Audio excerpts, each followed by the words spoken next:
va trenirovka qilishim kerakligi esimga tushib qoldi. Bugun shunaqa yengilgina nonushta qildim. Endi navbat rakovina, vanna va unitazlarni yuvishga. Chunki 2 kunda yetarlicha kirlanadi. Mana shu chistol bilan bir aylantirib chiqaman-da.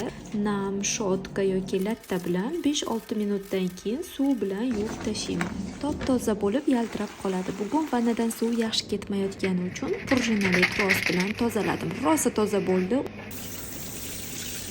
Onam esa chuchvaralarni tayyorlashni boshlabdilar. Bu chuchvaralarni muzlatgichga solib olib qo'ymoqchimiz. Men sochlarim uchun hozir mana shu shampun va balzamlardan foydalanaman. Dushdan chiqib yuzimga tillali maska surtdim, sochimga esa sprey sepdim. Hozir mana shu kitobni o'qishni boshlaganman, yaxshi odatlarni shakllantirish uchun. O'g'lim ham maktabdan kelib qoldi. Yaqinda Ordinary Severitkasi va Shea Butter kremidan xarid qildim.